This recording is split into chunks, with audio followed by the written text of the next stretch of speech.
Hello there, and how are you doing? Kung Hei Fat Choi, happy Lunar New Year, happy Year of the Dragon, which is what it is right now here in Hong Kong, and indeed anywhere where they celebrate Lunar New Year. It is the Year of the Dragon, a very auspicious year apparently. Everyone thinks the dragon is the luckiest of all of the signs. Take that or leave it. We will have to wait and see how that actually works out. It's certainly going to be an interesting 2024, as I've said before. Now, given this is the first video of the Lunar New Year, I'll talk about something I've talked about many times before, but with a bit of a new slant. So I want to talk about data protection, not just in Hong Kong, but globally, and how I think that a lot of our data protection laws, certainly in Hong Kong, but also I think globally, are going to be in need of a massive overhaul. Now, I've talked about data protection in Hong Kong before. We have a personal data privacy ordinance. This is our main data protection law. We have other bits and pieces of law or regulation in more cases which regulate how data is collected and how it's used. A lot of them tend to be industry specific, so you'll find you have more stringent requirements if you're in, say, the banking sector than you would if you're just any sort of person collecting and using personal data. Our data laws, as I've said many times before, are not as strong as the ones in mainland China. They're not as strong as the ones in the GDPR. They're based very much on data privacy laws as of 1997. In fact, I would say they've only really been updated to deal with things like doxing, which is relatively recent. And before that, to deal with direct marketing, where people were using people's data without their consent, essentially to sell them stuff. The thing that actually brought it around was selling them insurance. It turned out one of our travel companies, to put it mildly, who do run travel cards, was selling data without people's consent. And that was a very long time ago. The law's due to be updated. I've said that many times, though we still don't have any concrete sort of form of what that update's going to be like. The Privacy Commission has often said it will be updated, but at the moment it's a bit of a weak tool. So there aren't that many. There were some statistics just after Christmas saying there were just under 200 reported cases of data breach in Hong Kong.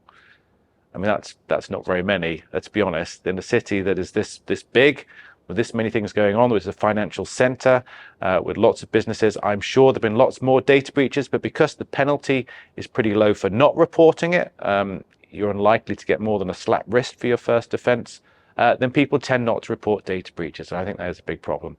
Now, a few things are going on. I've mentioned these before. We're in the process of consultation for a new national security law, Article 23, which is Hong Kong's version of its national security law. We had the Beijing imposed one back in 2020. We're going to get our own local version. There's a consultation happening right now. It's quite a short consultation period.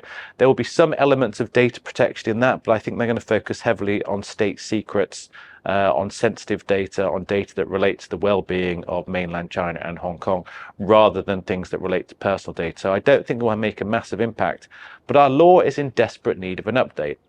But it's not just Hong Kong's law that's in desperate need of an update. I think it's actually laws worldwide, because frankly, I have a feeling we're going to go through a data protection epoch change in terms of the sort of data that's being used, how it's being used, and how AI is going to influence that. And let me talk about Hong Kong first. I said it's very unusual for people to report a data breach. However, just before Chinese New Year, there was a cryptocurrency project, vendor, whatever you want to call them, called WorldCoin. And they were doing something that lots of organizations do. In fact, if you've ever set up some sort of online crypto platform membership, or even if you've, in some cases, if you're dealing with your bank, you'll have seen that as part of your setup process, they will ask you to provide biometric data. That normally requires you to scan your face, sort of move your face around. But I hope you can't use this to actually then to copy me, which would be bad. But one of them, and some of them actually, not just the one in question, which is WorldCoin, one of them was using it to scan people's irises. And what they were doing, which is a bit odd, was not just essentially saying as part of your setup process, we want this biometric data. They're actually saying, if you provide this biometric data, we'll give you a free coin. Now that seems a little bit suspicious, but not really surprising here in Hong Kong. So many years ago, I used to work in a different part of Hong Kong, which had a long walkway going to the exhibition centre.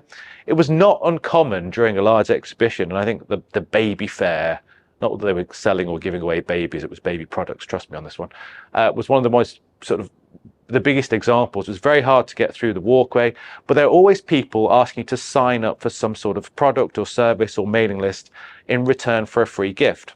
And that free gift would often be something pretty useless, like, well, useless for me, like a free packet of milk formula, maybe in some cases some tissues. However, the queue to surrender that personal data, to actually give away what they're asking for, which is your name, address, date of birth, ID card number, not photos or anything like that, but enough personal data that you could be recognized, that it would fulfill the requirements of personal data. The queue for that would stretch all the way down the walkway. And I'm sure there were people at the back of the queue who didn't know what they were queuing for. They were just like, well, there must be something good at the end, and I'll happily give away my personal data in exchange for something that's frankly useless. It's a bit like when you signed up for Facebook back in the day. So this was a very, very common thing, and people would give away their data willingly. We've had an anti-scam campaign going on over Chinese New Year here in Hong Kong, where they're trying to raise awareness of people not to get easily scammed, because people do fall for it all the time, and people have lost billions and billions of dollars in scams. But it's because people tend to be a little bit trusting. So it's interesting that when WorldCoin was raided, I assumed that they were raided, yes, because they were essentially misusing data, but it was weird that they were raided first by the Office of the Privacy Commissioner, not by the SFC or any financial regulator, but also they were raided because they were taking the biometric data in exchange for a coin, but also without a single complaint made against them. The Privacy Commissioner did it off their own back. So they decided enough is enough. We've heard about what's going on. We're shutting it down. And they have. They were raided. A warrant was obtained. Their offices were raided, and they won't be doing that again. And that raises lots of questions in terms of biometric data, whether Hong Kong is now going to take the lead in protecting how that works, but also raises a question about how data is used worldwide. Now, I think we will get a new data privacy law in Hong Kong. I've done videos on this multiple times. I think it will look very similar to the Chinese data laws, which are currently going through a bit of a refinement at the moment. I think that they're at the moment they're a bit too onerous, and they're sort of not weakening them, but making them easier to comply with. And I've done videos on that before and talked about that many times, which you can find on my channel. But I think we'll get our own law, but we'll see. I don't know whether it's going to be as strong as the Chinese laws. It certainly won't be up to GDPR, but I can guarantee that it's going to be pretty much outdated, and not be able to keep up with what's happening in the real world. And that's true, I think, of most data protection laws, because I'm getting a little bit concerned, a little bit scared at how AI can now use and misuse an individual's personal data, obviously without their consent. Now, part of this was brought about with Taylor Swift had a horrible time on Twitter, or X is what it's called now, where people were creating essentially deep fakes of her in horrible situations. Thankfully, that has been shut down. That's been ongoing. I knew someone who worked in an organization where they worked with children, and they were concerned there were essentially students, well, not students, kids within this group creating sort of dodgy pictures of their classmates using AI, so essentially using their likeness, their personal data. And my worry is that it's now very, very easy to deep fake somebody. A friend of mine who does essentially news broadcasting has found that her likeness and her voice has been used by AI and is appearing on videos on Facebook, essentially selling products that he doesn't endorse, that she's not happy about. And shutting it down has been almost impossible. She's been going through the Privacy Commissioner and the police, who are doing the best they can. But these videos are being run somewhere else. They're not in Hong Kong, so you end up having to have an international network to try and solve it. And I think this problem's only going to get worse. Now, have you seen, you might know this because it's relatively been newly launched when I'm doing this video, Sora. It's the new product from OpenAI. Now, AI is cool, epoch changing, worrying that it's going to put everyone out of jobs. Pretty exciting stuff. Will make all of our lives easier, but make them too easy that we don't have jobs. It's all that kind of scary thing that's going on at the moment, the rise of the robots. And we've been able to automate creating documents, creating marketing copy, creating articles. The amount of clearly AI written articles I've read recently is a bit of a worry. We can also create images quite easily with just a few word prompts. But now Sora allows you to create videos. And a while ago, we saw that sort of Zelensky, what was he? He was essentially giving up on fighting against Russia video that was clearly a deep fake. It wasn't done very well. But now these videos are becoming even more and more advanced. It's becoming easier to essentially take someone's image, take any image, and create a moving video from it. I've watched, have a Google of some of them, have a look at them and some of them on YouTube. They're incredible. Some of them are a bit weird. For some reason, AI can't get fingers right. Fingers are all weird and bendy and sort of waving around like a sort of wavy tube man that you'd see if you've ever heard of those. But the fact this is happening so quickly, it's not available for public use yet, it's only for private use, but it will be at some point, and there will be other tools like it, means that how do we actually prevent our personal data being absorbed by AI, being used to train AI, and then we find that there's someone who looks very like us in a video marketing, I don't know, something embarrassing, hemorrhoid cream. What do you do in that situation? And I don't think the laws necessarily are in a position where we can protect this. If someone's just using an AI model and then it inadvertently somehow sucks in some data that then ends up looking like you, what are your rights? Is your personal data actually being misused? How can you prove that your data was used to create that likeness? How can you prove, unless you can track where the data was taken from, where it was sourced from, that it contained data related to you? How can you actually establish that this is a case that would work under existing data protection laws around the world, where you can say, look, you've taken my personal data, you have misused it, therefore you must delete it, you must rectify it, you may have to pay a massive fine, and you compensate me. If they say, well, sorry, we used an AI, we don't know what the AI was trained on, we don't think it was you, or even we say just a pure coincidence that this individual is your doppelganger who is now marketing our product, I don't know what the solution is. Now, in the US, there are various laws that people are trying to pass. Congress is going a bit crazy. Loads and loads, hundreds, in fact, if not more, of laws to try and regulate AI. The EU is taking its usual measured approach. We've seen a lot of legislation coming out of the EU slowly but surely. It's quite hard to keep up with it. Here in Asia, it's pretty slow. I'll be perfectly honest, it's pretty slow. It's a bit faster in Japan, but that seems to be protecting copyrighted works more than anything else. But I don't think we're going to catch up in time. What I think we're going to have to see over the next, I'd like to say over the next 5 years, but I think we're going to need it in the next year, is a complete overhaul of global data protection law to deal with where your likeness, your personal data is inadvertently accessed. This reminds me of back when people still use Flickr. I don't even know if Flickr still exists. People would put their photos on Flickr, wouldn't tick the correct license box, and suddenly find that some of their photos were used in marketing and advertising campaigns. So they'd be like, hang on, that's a picture of me advertising, I don't know, chocolate, crunchies, crisps. Where has this come from? Because people don't really understand how any of these things really work, or they're not at least thinking about what data is being fed into these things, or where it's collecting its data. In often case, we don't know where this data is coming from. They don't really know how to stop it happening or to prevent that data going through. I mean, I don't know, and I'm a technology lawyer, for heaven's sake. But also, how do you then go after someone if your likeness is being used by an AI program on the other side of the world? First, you may never find out. Maybe there'll be no damage done. Two, if you do find out, as you as an individual, what network, how do you actually have the power to go after someone who's misusing your data? It's very difficult to stop someone misusing your data on social media at the moment. It's very difficult to stop if you get scammed, and you get scammed by someone in another jurisdiction, to try and track down and find them, unless you're a massive corporation, or you've got the power of a massive corporation, or a large police force who are well versed in this behind you. I don't know.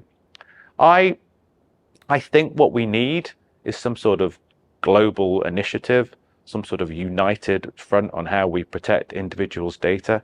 Or maybe we take the view that people don't care about the privacy of their data anymore. People are happily putting whatever they want on TikTok. Maybe it's not a big thing. I don't agree with that, though. I think people's personal data, it still remains very much sacrosanct, as does your likeness. But I just don't know how this is going to end up. I find it very exciting. Of course, back in here in Hong Kong, we still don't have the requirement to report a data breach. So let's see if we ever get somewhere where if your data is misused by AI, you may find that never actually comes about. But I'd be interested in your views. I think we need some sort of convention, like a global convention, ideally to sign up to on how AI should be used and how personal data should be protected. But I find the world's a bit of a weird place at the moment. People aren't generally getting on. Getting people to agree on anything at the moment seems almost impossible, which is a bit of a worry. Also, we have a US election looming, and we've got two candidates who I believe are two of the oldest candidates to run for office since they ran for office last time, which is a bit of a worry.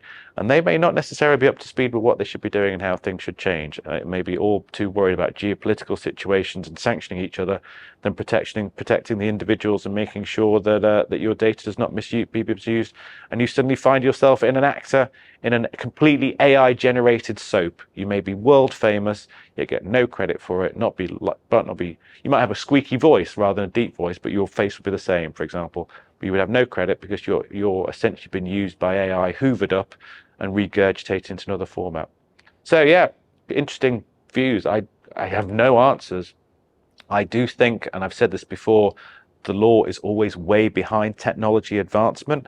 But at this point, it feels like it used to be like it was chasing behind. Now the advancement is so far away, it's on the other side of the planet, and the law's slowly but surely thinking, we've got to do something, we've got to do something. Let's see what the EU does, maybe copy that. But even the EU is not necessarily going to be able to move as quickly as it could in this situation. So yeah, data and AI, I think this is going to be the big problem, the biggest problem we've seen since the advent of social media, where people were happily surrendering their data.